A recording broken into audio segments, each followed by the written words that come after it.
बंटी पाटील. या नव्या धोरणामध्ये 5 वर्षात 25,000 कोटी रुपयाची तरतूद केली असं आम्हाला वाचण्यात आलं.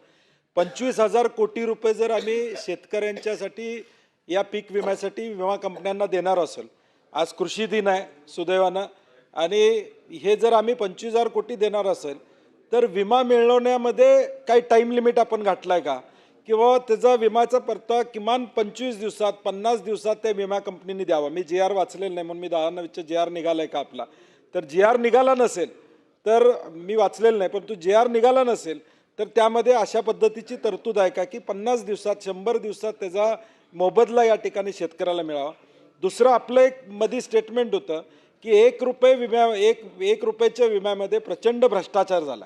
आपण मगाशी आता जाहीर केले की विमा कंपन्याला ब्लॅकलिस्ट करणार.